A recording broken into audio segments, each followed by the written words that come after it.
Boa tarde a todos, iniciando aqui mais uma pauta mensal para trazer um pouco dos acontecimentos aí do mercado agora em novembro, e eu vou tentar também passar um pouco, né, sobre o que existe aí de expectativas agora para dezembro e também um pouco para 2025. Para quem acompanhou aí o noticiário nas duas últimas 3 semanas, né, viu que aconteceu muita coisa, trouxe muita volatilidade no mercado. Foi um mês muito ruim para a maioria dos ativos. Depois eu vou passar um pouco ali para tentar mostrar o que acabou performando relativamente bem agora no mês de novembro. Mas vamos lá, vamos começar. Trazendo aqui o petróleo, né, para iniciar aqui a nossa pauta. Agora, ó, né, no final ali de outubro, novembro, né, como vocês podem perceber, o petróleo teve uma volatilidade bem alta, né, mas ele girou em torno ali de 75 a 70 dólares o barril. Lembrando que os fatores aí, né, altistas para preço do petróleo, corte de juros nos Estados Unidos, o que evita, né, uma desaceleração aí no país e uma consequente redução do consumo dessa commodity. A gente vem aí com redução, né, dos estoques de petróleo nos Estados Unidos, o que também favorece como um suporte aí para os preços. E a gente também tem toda a situação ali, né, no Oriente Médio, né, com as tensões. Eu vou falar um pouco mais a respeito disso, mas também, né, é um fator altista aí para o preço do petróleo. E alguns dos fatores baixistas, né, principalmente incerteza dos investidores aí quanto aos estímulos econômicos por parte da China.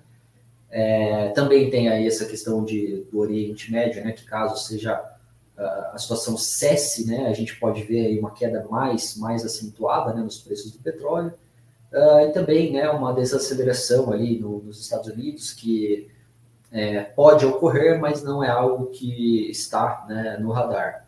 E aí, né, novamente, trazendo aqui um pouco sobre essa situação do Oriente Médio, no dia 27/11, Israel e Hezbollah, né, eles chegaram aí a um acordo para interromper, né, o conflito aí, que já se estendia por aproximadamente um ano. E esse anúncio ele foi feito pelo Joe Biden, né, o presidente atual dos Estados Unidos. E o entendimento ele prevê um cessar-fogo de 60 dias, né? Então Israel acabou concordando com isso. E essa pausa, né, fez com que os preços aí do barril de petróleo acontecesse essa queda, né, do dia 25 ali para o dia 28, né, segunda-feira. Então a gente segue aí com essa volatilidade no petróleo, né? E como eu citei, tem esses fatores aí que podem contribuir, né, para o preço. Um outro ponto aqui a adicionar é que a OPEP realiza agora, né, nesta quinta-feira, uma reunião para definir quais os planos de produção, né, para o petróleo agora em 2025, e ela vem restringindo, né, a oferta desde janeiro de 2024, tá? E ia acabar, mas aí eles seguem estendendo, né, essa política aí de restrição, por causa dessa queda, né, que vem acontecendo no preço. Então eles tentam sustentar, né, o barril aí nesse patamar de 70 a 75 dólares, porque acaba sendo interessante para o grupo. E há especulações, inclusive, de que eles planejam postergar novamente essa produção a partir de janeiro. E enfim, tem toda essa situação do OPEP que pode, né, sustentar aí os preços do barril de petróleo. Mas tem um outro ponto aqui nessa questão, é que o impacto, né, dessas medidas aí que a OPEP vem fazendo parece estar diminuindo. Por quê? Porque a OPEP, conforme ela vai restringindo a oferta da produção ali de petróleo, países que estão fora, né, da OPEP acabam aumentando a oferta. Então, a OPEP como um todo vem perdendo participação, né, na produção de petróleo do mundo como um todo. Então, por exemplo, países como os Estados Unidos e Canadá, que estão fora do grupo, eles vêm aumentando, né, a participação deles nesse mercado, e com isso a OPEP ela vai perdendo um pouco a influência, né, em cima dos preços, né, do barril de petróleo. Então, mesmo com essa manutenção aí desses cortes, né, na oferta, é possível que a gente veja uma queda no petróleo para 2025. Inclusive, algumas casas, né, de investimento, aí, alguns gestores de asset, acreditam que o petróleo pode ceder ainda em 2025. É claro que a gente não consegue definir um preço, mas dificilmente, né, a gente vai ver o petróleo se valorizando ao longo de 2025, dado essa situação da OPEP, dado a situação da China desacelerando e também as tensões ali no Oriente Médio diminuindo um pouco. Né? Trazendo agora o segundo tópico aqui da nossa pauta, falar um pouco sobre China. Ali nas primeiras semanas de novembro, a China anunciou um pacote fiscal robusto, né, de 1,4 trilhões de dólares para sustentar ali a economia, que a China tenta aí buscar aquela meta de 5% agora em 2024, que dificilmente vai ser atingido. O pacote como um todo, né, foi um pacote forte, mas as autoridades elas não incluíram algumas medidas diretas, né, para estimular a demanda doméstica. Então, isso acabou frustrando um pouco os mercados, que esperavam um pacote um pouco mais voltado para o consumo. E a China ela vem, né, enfrentando alguns desafios ali meio que urgentes, principalmente ligado ao setor imobiliário, e esses fatores eles precisam ali de uma atenção antes que agora com o Trump eleito, né, o Trump tem toda uma política ali de tarifas mais fortes de importação, então isso pode impactar a China. Então, caso essas medidas aí do Trump sejam efetivamente realizadas, elas podem inclusive reduzir o PIB chinês em alguns pontos percentuais. Principalmente agora no momento que a economia chinesa já está numa situação vulnerável. Então aí é um ponto de atenção, né, que a gente precisa ficar de olho em como a economia da China está se apresentando aí em relação ao PIB, porque isso pode impactar, como eu falei anteriormente, petróleo, minério de ferro, e isso acaba respingando aqui, principalmente em empresas, né, brasileiras, como a Vale, a Petrobras, e, consequentemente, a nossa bolsa, né, que é carregada principalmente por esses ativos. Então, é sempre importante aí ficar de olho na China. Ali no dia 17/11 também, a China mostrou dados agora sobre setembro, né? A produção industrial registrou aí um crescimento de 5,4%, o que superou, né, as expectativas dos analistas, que previam um aumento de mais ou menos 4,6%, e as vendas no varejo também vieram positivas, avançaram em 3,2% contra uma estimativa de 2,5%. E o PIB da China acabou crescendo 4,6% no terceiro TRI agora, e embora, né, esse resultado aí represente uma desaceleração em relação à meta, dificilmente vai ser alcançado esse 5% agora para 2024. Mas, de certa forma, a situação da China ela vem melhorando ali, principalmente nesses setores industrial, setor de varejo, né, ou de consumo de uma maneira geral, porque boa parte do PIB é muito setor imobiliário na China, e agora o governo vem tentando estimular, né, o mercado como um todo, mas através desses outros setores, né, o setor de consumo e principalmente o setor industrial. Então, a gente consegue perceber que os estímulos aí econômicos que a China está começando, né, a realizar, vem surtindo algum efeito, embora isso seja um início de recuperação muito cedo ainda, né, para a gente falar se isso vai efetivamente trazer a China de volta para um crescimento de 5%. Então, é importante a gente acompanhar aí de perto. E na semana que vem também, né, tem aí expectativas quanto a um encontro, né, uma conferência aí central de trabalho econômico, que basicamente é um evento onde são discutidas, né, algumas metas de crescimento do PIB e algumas medidas de estímulo. Então, né, é um ponto aí importante para a gente acompanhar. Agora, tratando um pouco sobre Estados Unidos, bom, como todo mundo já sabe, o Trump foi eleito agora para tomar posse em 2025. E com a posse de Trump, né, a gente pode ver uma mudança de postura por parte do Fed, porque as políticas econômicas, né, que são propostas aí pelo Trump, pode tornar o controle ali da inflação um pouco mais complicado. Por que isso? Porque geralmente essas medidas que o Trump adota acabam ampliando, né, o déficit dos Estados Unidos. Inclusive, estima-se que as políticas possam adicionar aí 7,8 trilhões de dólares à dívida nacional na próxima década. Então, isso pode... não só isso, né, mas também todas as promessas que ele faz a respeito de imigração, de impor tarifas comerciais, tudo isso pode trazer muita volatilidade, né, para o cenário e uma dificuldade maior, porque todas essas medidas podem ter um impacto na inflação. Então, o Fed vai encontrar provavelmente mais dificuldades em trazer a meta, né, anual ali da inflação para 2%. Até trazendo aqui o CPI de outubro, ele vem em linha, tá, com as expectativas aí de mercado, apresentou uma alta de 0,2% mensal, né, na variação mensal, e 2,6% nos últimos 12 meses. Então, ainda, né, um pouco longe aí da meta de 2%.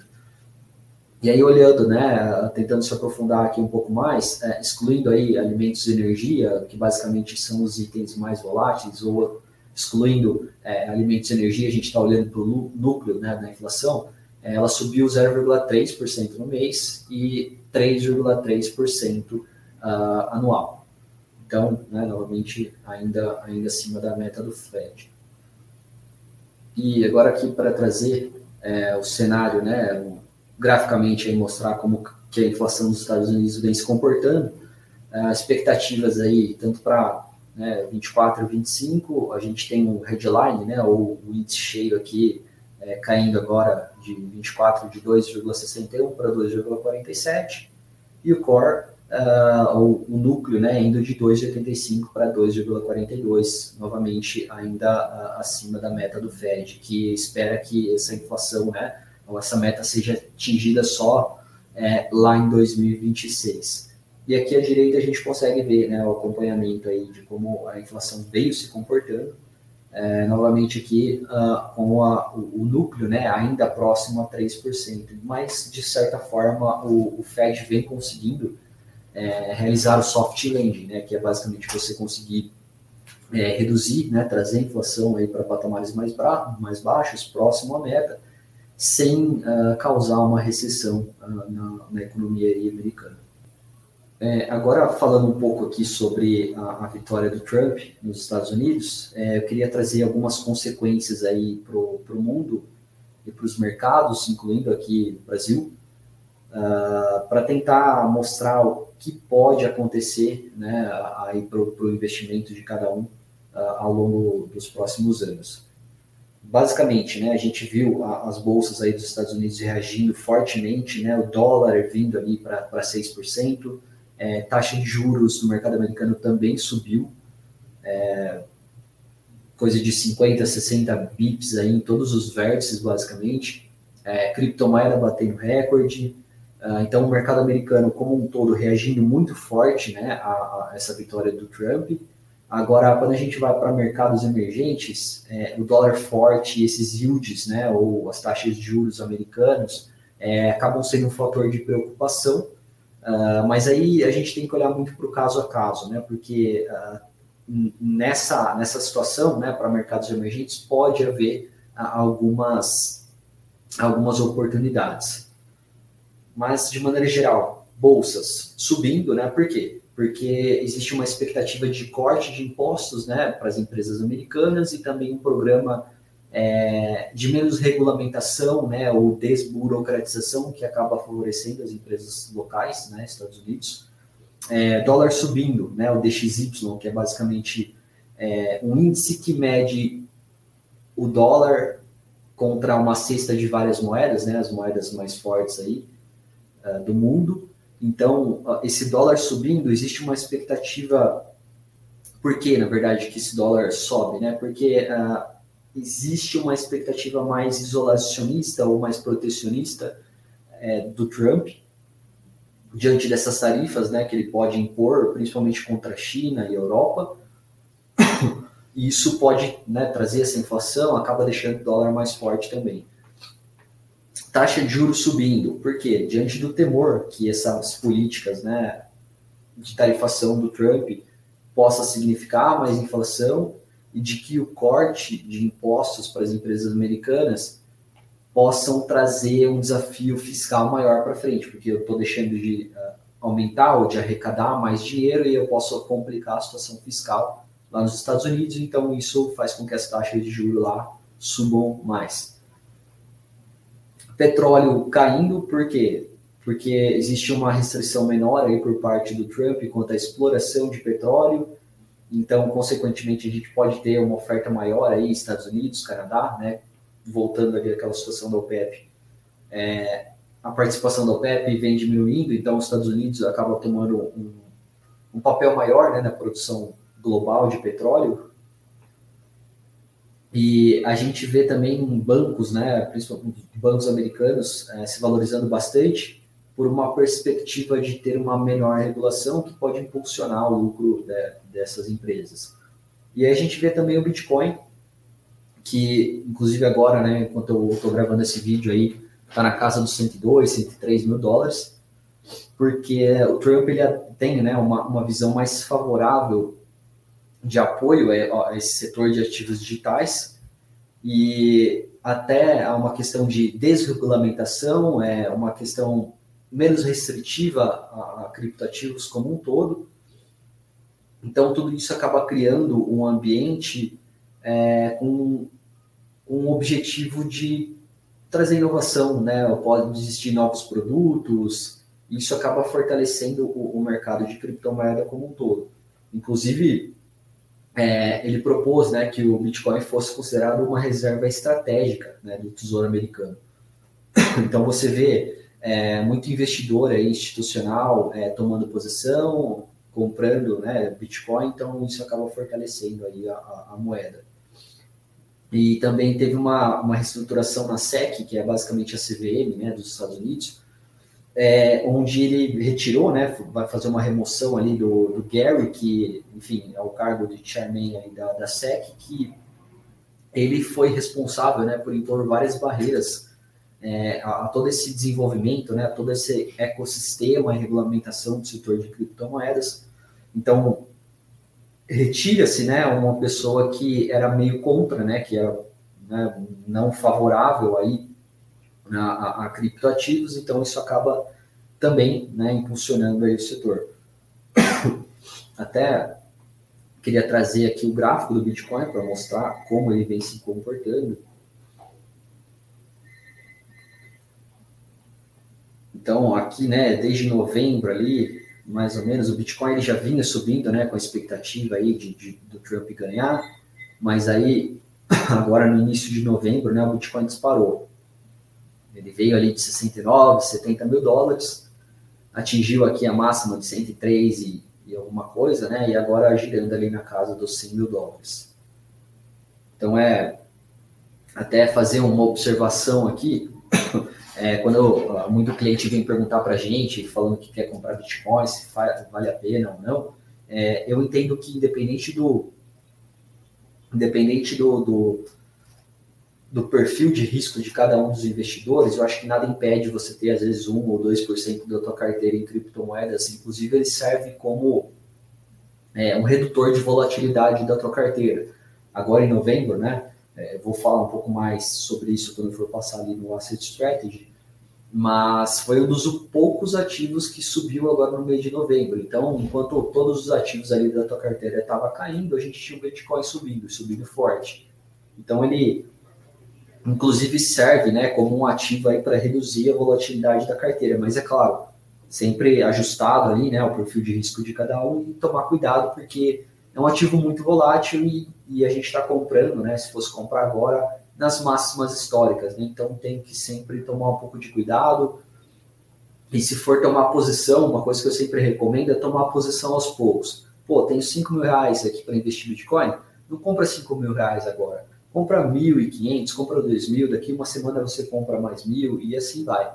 Porque a gente pode ver uma queda aí de repente 10, 15% aí daqui a alguns dias, e aí você tem a oportunidade de comprar parte daquele dinheiro que ia já ser destinado a isso a um preço mais baixo. Então sempre legal aí pensar nessa situação de quando for entrar, tomar posição em alguma coisa, sempre dividir, né, esse dinheiro em alguns tranches. E falando aqui sobre alguns aspectos negativos, né, da toda essa política do Trump, todo esse protecionismo, né, pode gerar inflação, a produtividade acaba diminuindo como um todo, e também a gente tem uma situação um pouco complicada ali de emprego nos Estados Unidos, porque hoje a gente tem uma oferta de emprego, principalmente por parte ali de imigrantes, né? E o Trump planeja deportar até 11 milhões de pessoas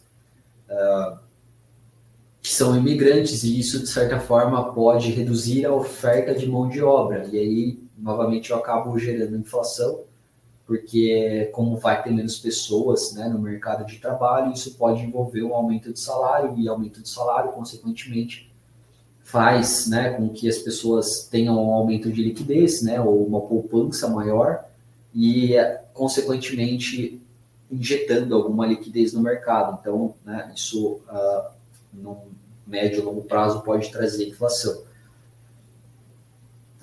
E o que tudo isso significa para o Brasil? Bom, tem riscos e tem algumas oportunidades também. Claro que o dólar, né, e taxas de juros mais altas nos Estados Unidos é um desafio adicional para a gente, porque isso acaba respingando em inflação e taxa de juros mais alta aqui. Mas a respeito das tarifas, né, que o Trump planeja impor, principalmente a Europa e China, elas têm alguma ambivalência, né? Então, se elas vierem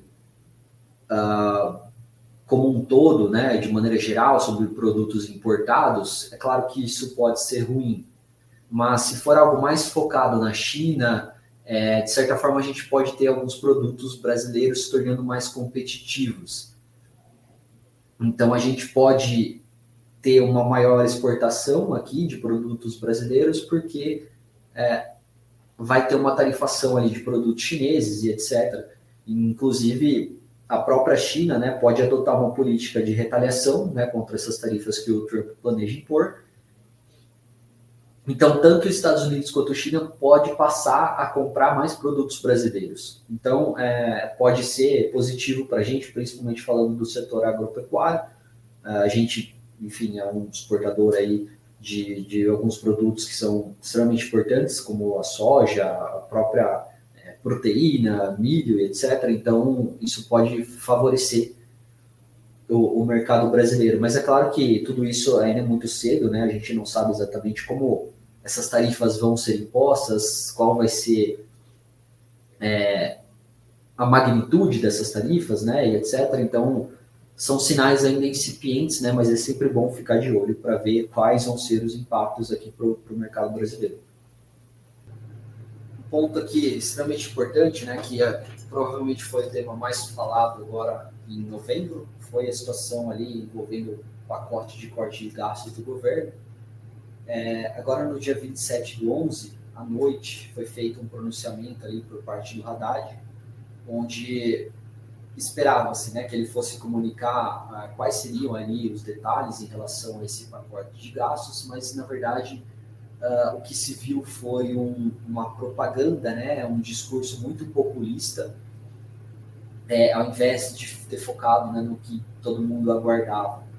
Então, na verdade, o foco ele foi desviado ali para uma introdução, né, de uma isenção de imposto de renda, acompanhado de imposto, né, para as faixas maiores de renda, para compensar, né, o déficit que esse aumento aí da isenção de imposto de renda para salários de até R$5.000 possam ocasionar. Então, assim, o governo atrasou muito esse pacote de gastos, ficou atrasando mais ou menos em um mês, se não me engano, né? E no final das contas, quando foi anunciar, o pacote em si ficou relegado, né? Ficou jogado para segundo plano.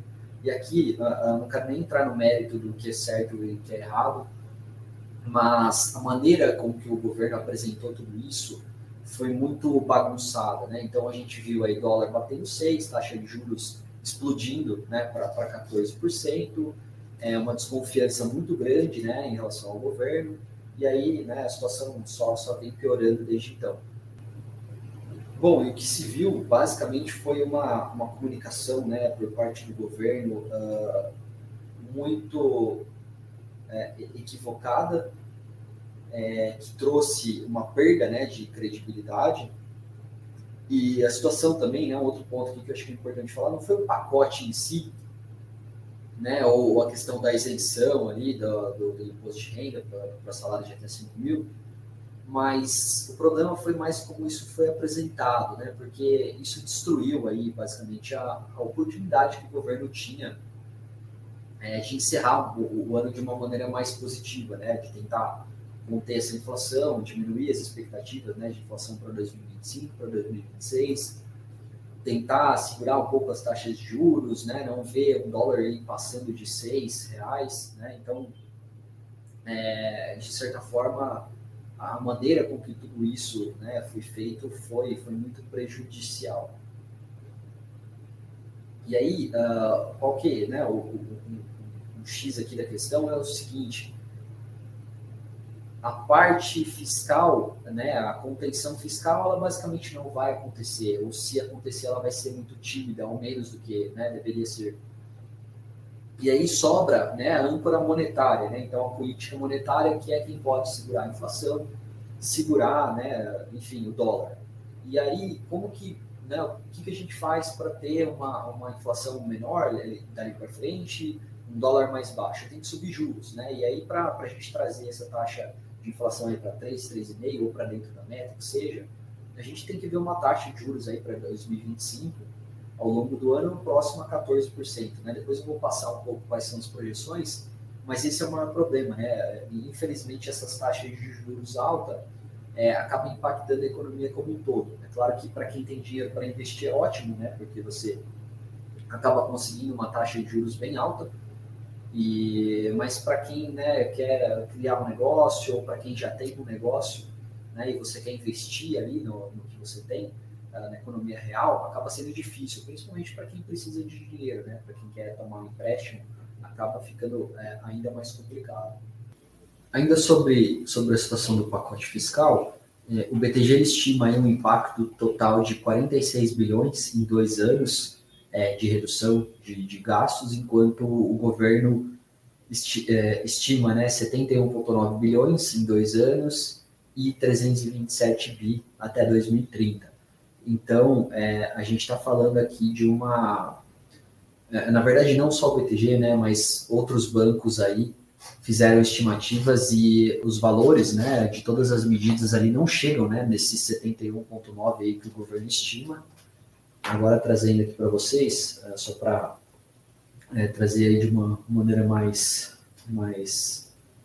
clara, foi feito, né, um comparativo aqui, né, nessa coluna de 2 anos, então mostrando aí cada uma das medidas, né, qual é a estimativa do governo versus do BTG, né, e fazendo todas as contas aqui, o BTG estima que a redução, né, vai ser muito menor aí do que o governo está esperando. O BTG também fez uma estimativa aí a respeito do pacote de gastos, e eu vou trazer aqui na tela para vocês agora, traçando 2 cenários a respeito, né, dessas despesas aí discricionárias. Então, o cenário 1, né, onde a gente está falando aí da cor mais escura no gráfico, ele inclui o pacote fiscal como um todo. Então, ele aponta, né, que em 2025 e 2026 possa realmente, né, conter algum gasto.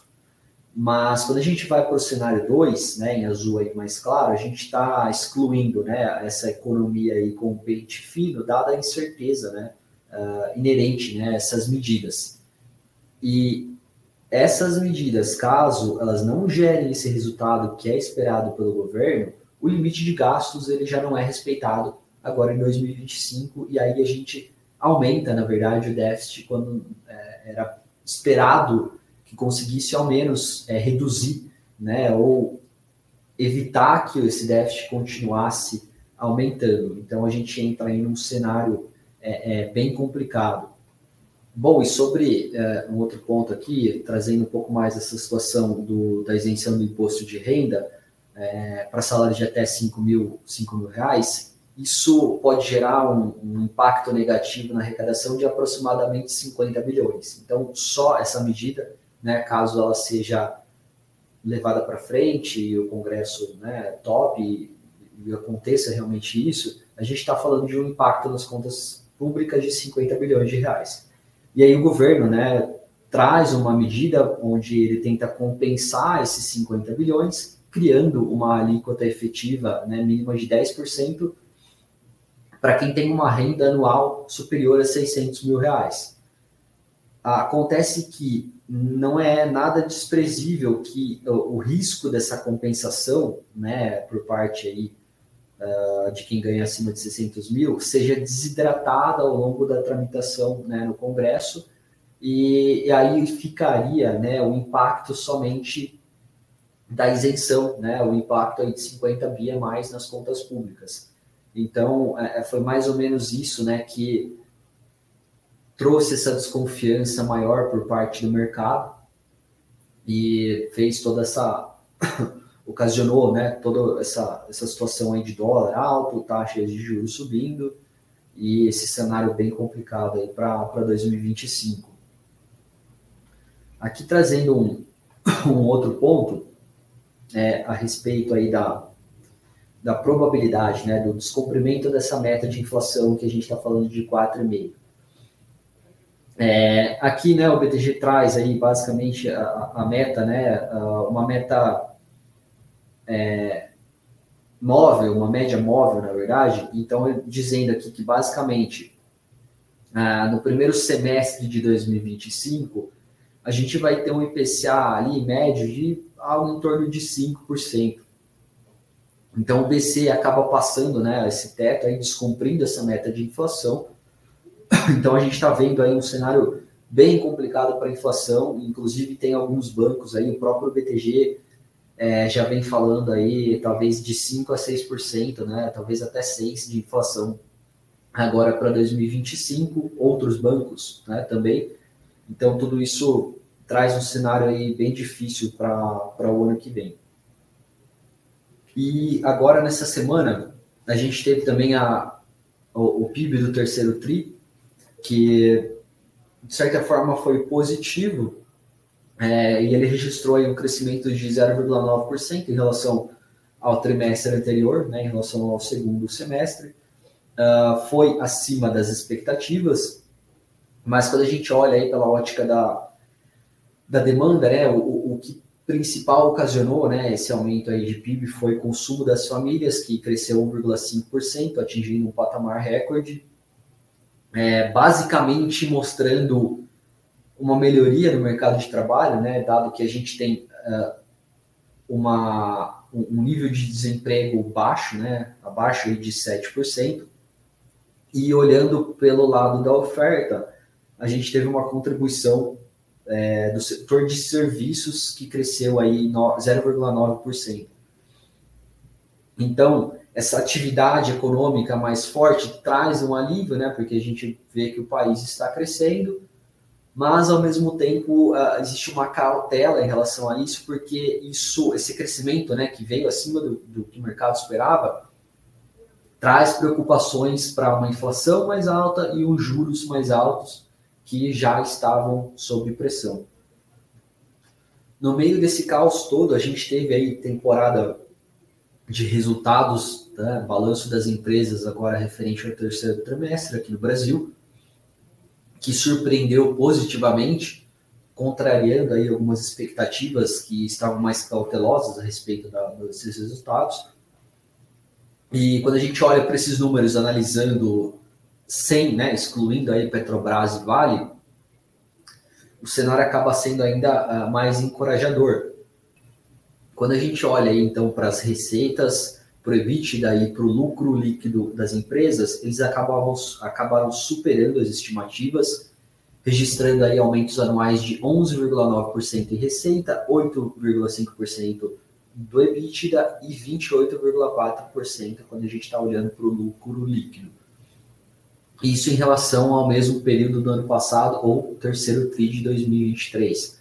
E dos 16 dos 18 segmentos, das empresas listadas acabaram reportando um aumento de receita em relação ao terceiro TRI de 2023, então isso corrobora, né, demonstra, na verdade, né, um indicativo de que a economia, né, segue acelerando.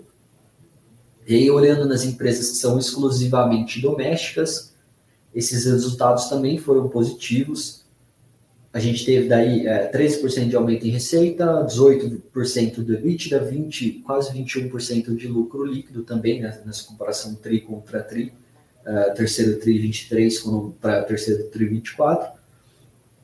E o segmento de commodities apresentou resultados mais mistos, né, dado essa volatilidade, né, essa queda, na verdade, no minério de ferro.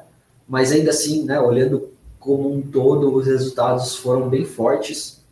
Então, apesar de todo esse cenário macroeconômico caótico, difícil, quando a gente olha para o micro, né, as empresas mostraram aí resultados bem fortes.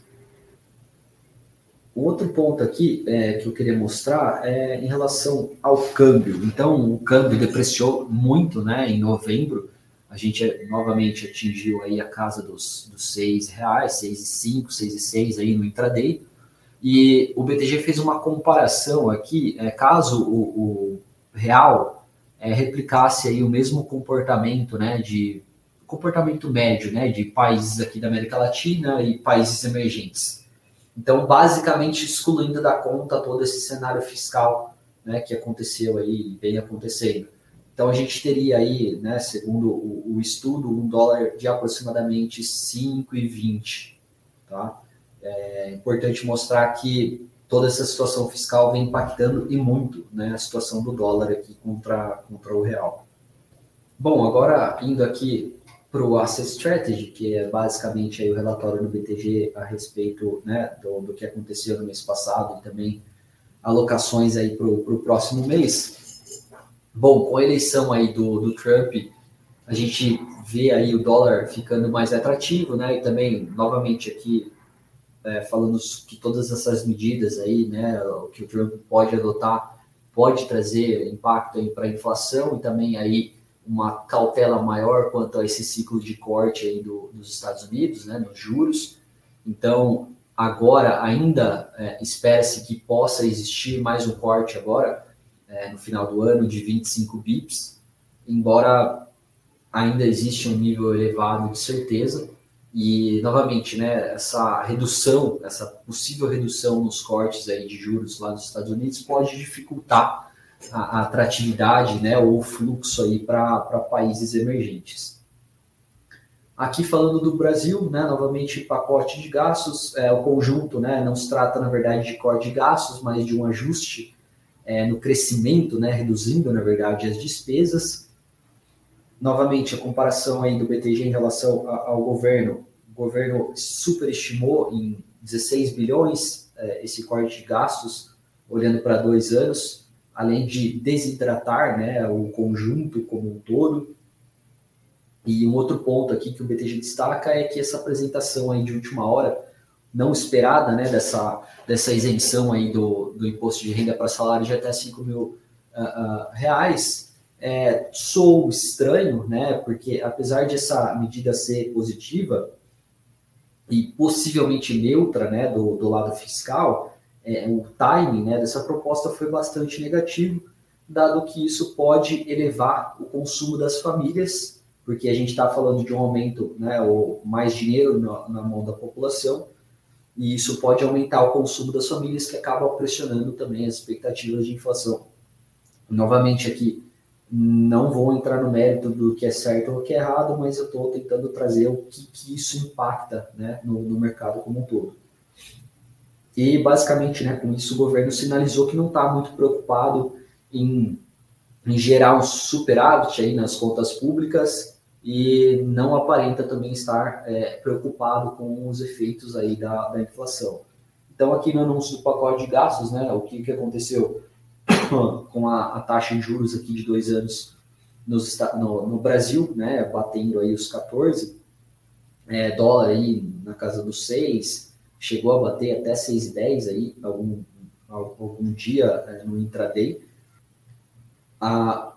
trazendo aqui a respeito do Copom, né, do próximo dia 11, espera-se que a alta de juros venha aí na casa dos 75 bips, elevando a Selic para 12%, e isso, né, o BTG destaca que passaria uma mensagem neutra para o mercado. Alguns agentes financeiros já estão falando em 100 bips, o que pode trazer uma mensagem um pouco mais positiva de que o Banco Central está realmente comprometido, né, em tentar arrefecer um pouco essa inflação. E aí, né, falando um pouco sobre as alterações aqui para reduzir a volatilidade, né, na carteira, então o BTG aponta aí uma elevação, né, a exposição ao CDI, dado que a gente vai ter uma Selic mais alta aí ao longo de 2025, e reduzindo, né, a exposição aí a títulos de IPCA mais longos, ou, né, encurtando um pouco a duration desses títulos, e também subalocados, né, em títulos pré-fixados. Também renda variável subalocado em ações e fundos imobiliários, dado toda essa incerteza aí que paira sobre o mercado. Aqui trazendo também um pouco das projeções, a gente está falando aí de 2024, né, de um PIB encerrando aí acima dos 3%, com o PIB reduzindo aí em 2025 abaixo de 2%, dado que a gente vai ter todo esse aumento aí de Selic que acaba, de certa forma, impactando, né, na aceleração ou causando uma desaceleração na economia. A gente segue com uma taxa de desemprego aí bem baixa, Selic, né, terminal aqui em 2024 em 12%, 2025 na casa dos 12,5%, mas é importante falar que isso aqui é uma Selic terminal. Ao longo de 2025, essa Selic sobe para provavelmente voltar a ceder no terceiro ou quarto trimestre lá de 2025. Câmbio, desde quando saiu o relatório, na verdade, o BTG já aumentou as estimativas aqui de câmbio, então já estamos falando aí de um câmbio próximo a 5,9, né, para 2025. E dívida bruta passando aí da casa dos 80% agora ao longo de 2025. Bom, trazendo o desempenho do mercado, né, que foi bem ruim agora em novembro, a gente teve basicamente pós-fixado, né, o CDI subindo aí 0,79, inflação, somente a inflação curta subindo, até porque com o aumento da taxa de juros futura, quanto menor o duration desses papéis, eles sofrem menos, né, o impacto de um aumento de juros. Então, a única classe dentro da inflação que acabou subindo 0,41, quando a gente olha para a inflação longa, caindo 0,51, pré-fixado também caindo, né, 2,55%. Retorno absoluto, a gente está falando de fundos multimercados, que na média aí subiu 1,45%, Ibovespa caindo 3,12%, small caps, né, caindo ainda muito mais, até porque essas empresas são mais sensíveis, né, a juros altos. Materiais básicos, a gente está falando de empresas principalmente ligadas à exportação, né, que acabou aí subindo. Financeiro caindo 7,81%, consumo 5,91% e utilities, né, 2,97%. Então, nem as empresas aí que são um pouco mais resilientes e mais defensivas, né, o utilities aí acabou apresentando uma performance ruim. Fundos imobiliários, novamente, caindo aí ao longo do mês, 2,11%, e criptoativos, né, o Hash11, que é basicamente um ETF com várias moedas, né, tem Bitcoin, tem Ethereum, Solana, enfim, acabou subindo aí 46,98% no mês. Então, novamente, somente títulos curtos, né, fundo multimercado e ação de empresas exportadoras que teve uma performance positiva no mês de novembro. Aqui, tratando um pouco sobre, né, as mudanças aí agora para o próximo mês. Então, o BTG vem recomendando aí um aumento, né, na renda fixa de maneira geral, principalmente focando aqui em pós-fixado, né? Então, a gente está falando aqui de 5% de aumento para conservador, levando ali para 70% de alocação, balanceado 43,5%, sofisticado 37,5%. inflação reduzindo, né, em 1% aqui para o conservador, levando o total em 15%, 30% ali para balanceado e sofisticado 25%, pré-fixado zerado para o investidor mais conservador, 1,5% para balanceado e sofisticado 2,5%, então, né, demonstra aí que não é um bom momento para estar alongado aí, pré-fixado, a não ser que seja no curto prazo, né, dado que a gente pode ter uma expansão das taxas mais longas ainda.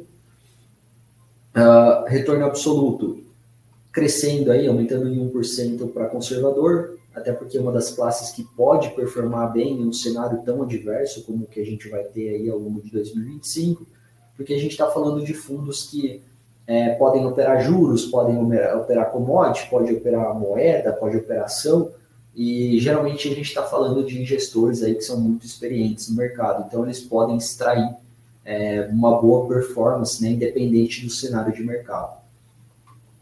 Ações também uma redução, né, em todas as classes aqui, recomendação de somente 12% aí mesmo para o investidor mais sofisticado, 3% aqui somente para conservador, né? Alternativos, a gente está falando aí basicamente de fundo imobiliário, né, e criptoativos, e 3% aqui, né, no total para conservador, 4,5% para balanceado e 6% para sofisticado. Bom, então trazendo aqui, né, o posicionamento por classe de ativo, a gente está falando aí de uma sobrealocação em pós-fixado, inflação curta e longa neutros, né, somente reduzindo aí a duration de títulos IPCA, subalocados em pré-fixado, ações e alternativos aqui, falando basicamente de fundos imobiliários. Então, alguns pontos aqui, né, que o BTG também traz, né, nos preços atuais, eles estimam que a Selic, né, para ancorar ou para trazer essa inflação para o modelo do BC ali, né, lá no quarto trimestre de 26 ou para 3%, que essa taxa teria que chegar ao longo de 15%. Não necessariamente isso vai acontecer, mas é o que é estimado, né, para trazer essa inflação aí para o centro da meta. Bom, e agora trazendo aqui, né, como espera-se que a Selic se comporte no ano que vem.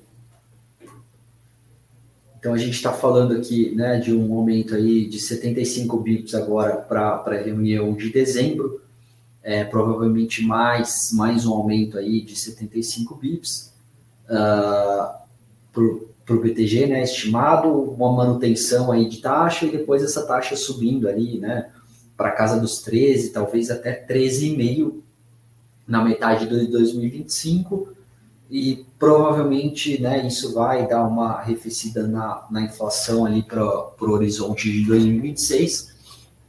Então isso pode abrir espaço para que a Selic volte a cair para o final de 2025.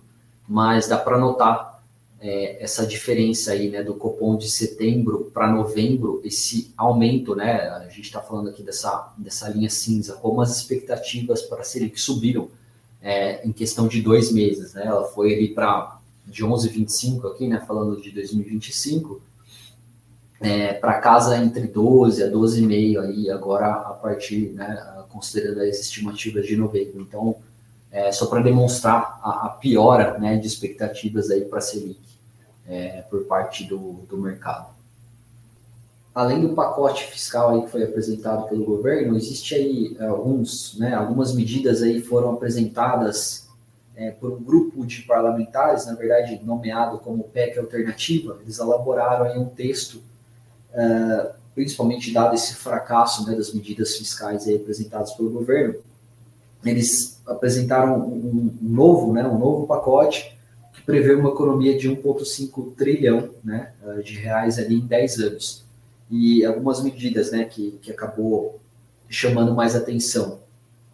A desvinculação, né, dos benefícios previdenciários do INSS, do BPC e do abono salarial, do salário mínimo. Então, essa PEC sugere também a revogação de alguns dos pisos constitucionais, principalmente falando de saúde e educação, e isso limita, né, o crescimento de emendas parlamentares, a um percentual fixo das despesas discricionárias. Então, a lógica, né, dessa PEC é dar um choque de contenção de gastos que seja realmente suficiente para trazer uma confiança de médio e longo prazo, né, o que não aconteceu com o pacote aí do governo. E como que faria isso? Né? Só realmente atacando aí esses grandes gastos.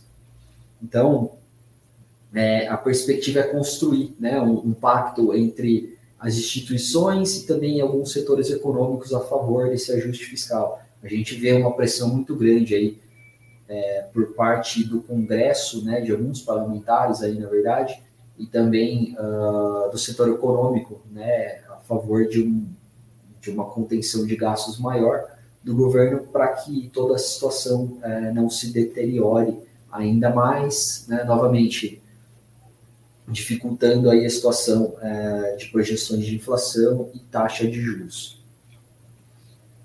Bom, é isso. Se ficar alguma dúvida, algum ponto aqui que eu não passei, fica à vontade aí para tecer os comentários e pode, né, chamar aí o teu assessor. Eu acho que provavelmente agora, no final do ano, é um ponto, né, um momento, na verdade, bem importante para pensar em uma realocação, para pensar em pontos específicos da carteira, né, dado que a gente vai ter novamente, né, um 2025 difícil.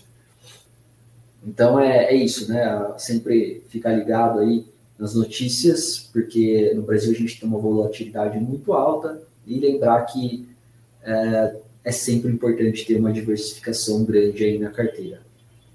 Bom, é isso e até a próxima.